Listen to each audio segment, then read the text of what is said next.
the cam can see my feet right now. You see? Like this? But I can't see the cam. So if the enemies come up and they're in this space, once they're like here, okay, so they can see the cam now. They're all the way up here. And if we throw a breach stun and Tejo mollies, they have to run all the way away over here, or they have to push into this space, usually alone. That's how you get a good trap play. They sneak up in this space, and you spring the trap when they have no option to run. Like, this is just a kill box. Now, if you spring the trap when they're all the way back here, they can just wait it out, like Matt was saying. They could wait it out and rotate, or they could wait it out and re-hit it with util. So timing is very important, which is why you need to have good comms. Tejo has really just shaken up the meta here, for better or for worse, right? Where it's Tejo and Breach. These are like the dynamic duo, and I think you guys will run into this. You may or may not run into this, but if you do, like, basically my advice to you guys this week is be creative and be able to adapt, because you're going to need to identify what the enemy comp is and their win condition, their strengths, their weaknesses, and the same with yours. Like, you need to really, when you pick your comp, you need to have a play style, right? Are we going to play these like trap plays and kind of, you'll see the play style, it's kind of indescribable, of the Tejo and Breach, or are you going to play a more slow, methodical approach with like a Viper and a Cypher? Like, this is another good combo on this map. Are you going to play a Yoru to try to counter revise? There's a lot of different ways you can play this map, but try to find one that works best for your team. And then when you load into these matches, guys, look at their comp. Right when you load in, look at their comp and start kind of imagining what kind of their win condition is and like what are they going to do and how do you beat that comp. Okay, here, and both of them are running Breach Tejo, so it'll be interesting. Let's kind of see how the map is played. Okay. This double duelist, but now they still want to leverage on utility, and utility starts for MIBR, trying to take control of middle once again, and Leviathan knows a little bit better to fall back and just try to play delay if they can. They'll have the lurk over towards A, see if they can take heaven here from the side of MIBR. A nice push in by Osbos, just kind of seeming fearless as they insert one. That's nice. They read That's that nice. They read it. They drop down. Still gets it. So great retaliation, great understanding. Both sides needed to have a little bit of a protocol there once Vent was taken, but also they had to get out safely as MIBR turn their tide, or turn their way over towards B heaven. This lurk still is huge from Cortezia. Lev's gonna have to worry about that now for the rest of the match as they look to do just a little bit of scratch damage at the end of the round. Okay, so it was an anti-eco, so, you know, there wasn't a lot of fight back from the defense, but this play here, you can see the Breach here, ready for this, the Tejo ready as well. You will see this every single round in pro play, this stun and then Tejo mollies. And what you guys can do, if you decide to run this, the Tejo and Breach combo, you want to use this as much as possible. Your Tejo and Breach need to have really good chemistry and good comms if you want to pull this off, right? Otherwise, if you don't want to run the Tejo Breach, you can run a more traditional split comp with like the Cypher Viper thing and kind of work the map that way. But this is kind of how it's played a lot right now. So you'll run into this, and this is something you can take advantage of. I came up with a bunch of different trap plays, right? And that's on defense. Typically what I've taught you guys to do is go aggro on one part of the map. On split, it's not as viable, right? Like, you still want to have like a strong side, weak side, right? You want to have a part where you're fighting, but that's usually your trap play, right?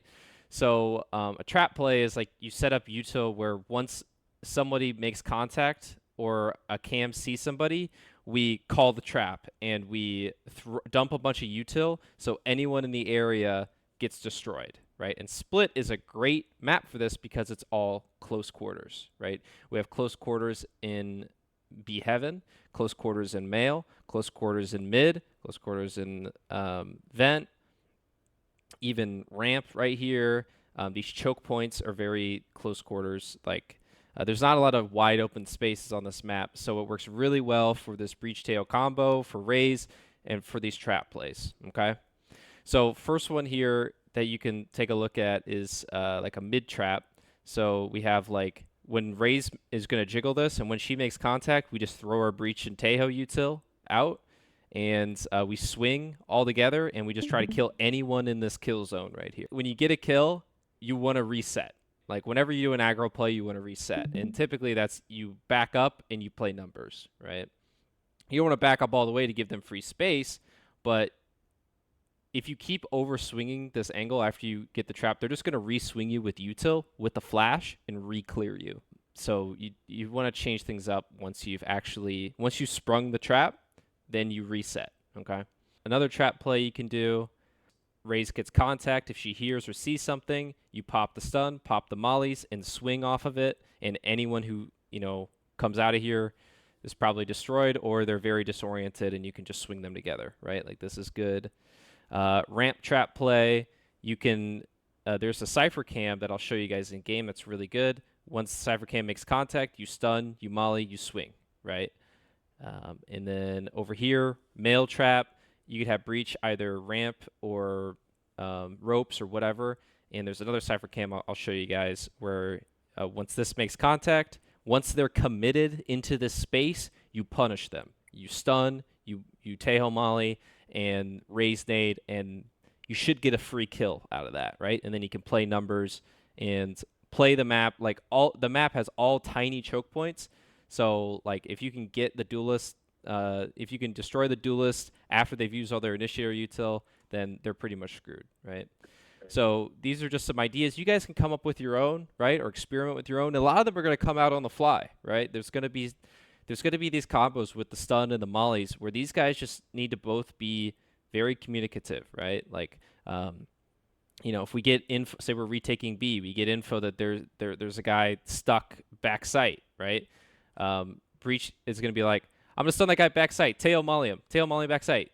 And then 3, 2, 1, stun, and then molly, and then, right? Like, you guys need to be active with this stuff if you want to get value out of it. Okay, have good comms. You want to spring these trap plays when they've committed themselves into that space already, where it's hard for them to leave, right? So like, here's kind of a Cypher setup you guys want to do. This is a good setup. You place these trips. So Cypher players, pay attention. These are like really good trips. Okay. And then you want to put these cages. These are called flood cages. So if you need to retake, you can say they take site, you get a kill, with the trip, and then your team gets ready to retake. You pop these so you can run out heaven, and boom, you're already hell, and you're ready to go and retake. So I would do this. So this is your setup, right? So in that play I was showing you guys, you could run something like, you have this cam here, and the guy over here, like, the cam could see my feet right now. You see? Like this? But I can't see the cam. So if the enemies come up and they're in this space, once they're like here, okay, so they can see the cam now. They're all the way up here. And if we throw a breach stun and Tejo mollies, they have to run all the way away over here, or they have to push into this space, usually alone, right? And that's how you get a good trap play, where you force them into they sneak up in this space, and you spring the trap when they have no option to run. Like, this is just a kill box. Now, if you spring the trap when they're all the way back here, they can just wait it out, like Matt was saying. They could wait it out and rotate, or they could wait it out and re-hit it with util. So timing is very important, which is why you need to have good comms, okay? So this is Cypher setup number 1. It's pretty good. I have a video, by the way, if you if you need help on any of this stuff. I posted a video, and it'll be in the Ask a Coach at the end of this class that has these Cypher setups. So the other Cypher setup is this one. You place the cam like this, and then you probably want to put one trip here, and then you can put one trip mid. When the barrier drops, this trip is really good. And the cool thing about this cam is you could play here, you could watch B main, and you'll also get info on if they're coming up heaven, right? So if you want to spring a trap, you could wait until they have like broke this cam, and then you could send a breach stun here, Tejo mollies, mail, and top tower here, and they're stuck. And then whoever's chilling here can just swing out with this and kill whoever's there. And if they're jumping around, they can just come out and swing these guys, right? So Cypher's very good on this map because he can, like his cams are super good in general, but the cams can trigger these trap plays. If he gets really good info where he can trigger these plays instead of somebody holding it, like holding an angle like this angle and then doing a trap play, you can just have like a cam holding that, right? So yeah, this is the other Cypher setup. And then for cages, what I would do is this is like a survival cage. So if they're coming out, you know, it's hard for them to push through this, and you can play in it and like peek out of it, right? And then there's this one-way cage that's really good. Like I said, it's in the video if you want to watch, but this one-way is super good. You know, you have the high ground here as well. You could also go like this.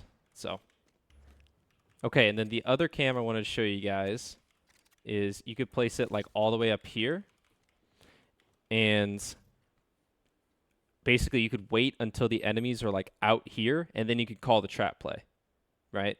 Like stun now, right?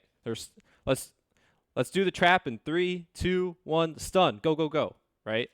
And these cams are like super hard for the enemies to even know they're there. And one note on that, guys, your Cypher player needs to have very good discipline. Like, they are going to get bored. If they're playing this correctly, they are going to be bored, because the thing about Cypher cams is, say there's an enemy in mail, right? And then the Cypher keeps going like this.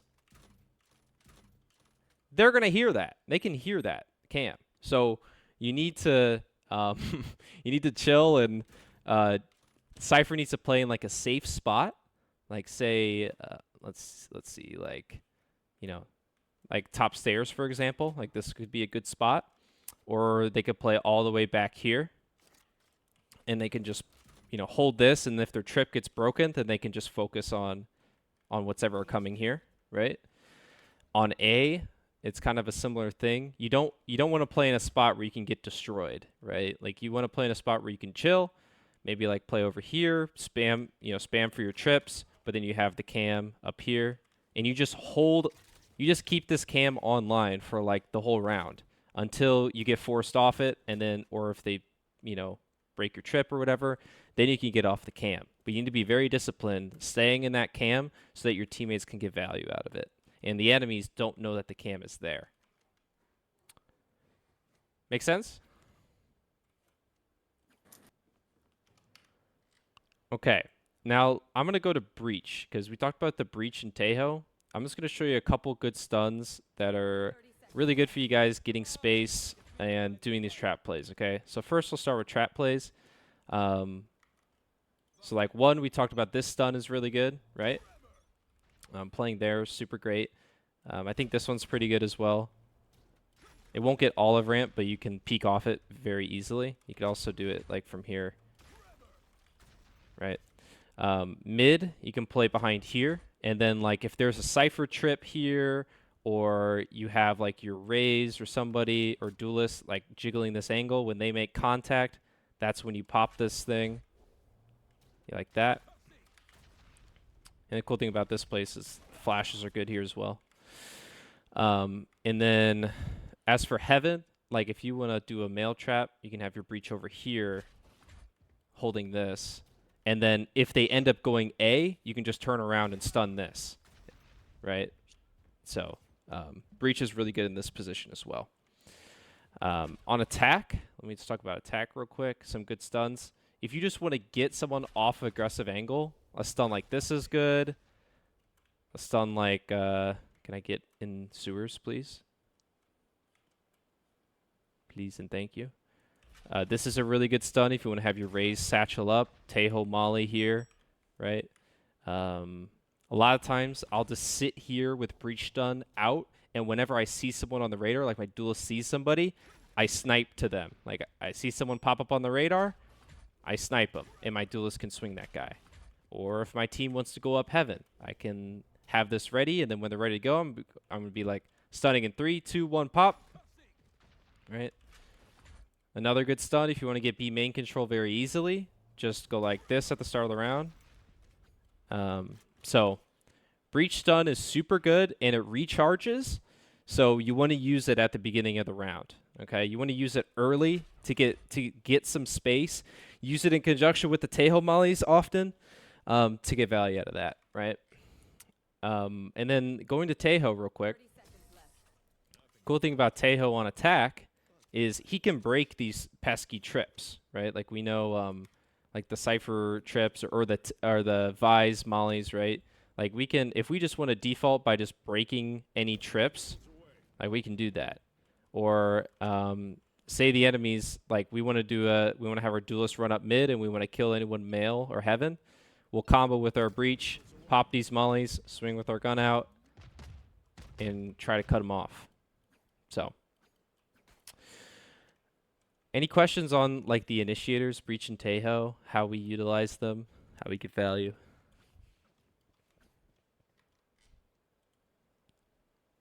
Okay, let me talk about some attack strategies here, okay? So let me delete everything.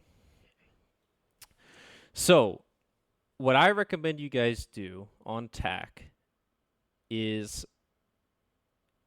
if the enemy has a bad comp, right? Like they can't hold your guys' pushes, you should just rush, right? Like I forgot to mention this on some other maps, but if you run into a team that you feel like you can just rush them, do it. Because if you default and your default isn't super clean, that just opens a lot of possibilities for the other team to catch you off guard, right? So sometimes it's valuable to, like, if you think you can just run it down A every round and you keep winning because you're running it down A and you have a good post plant, then you can just keep doing that. If you think their B is weak, it's just like a omen there or something.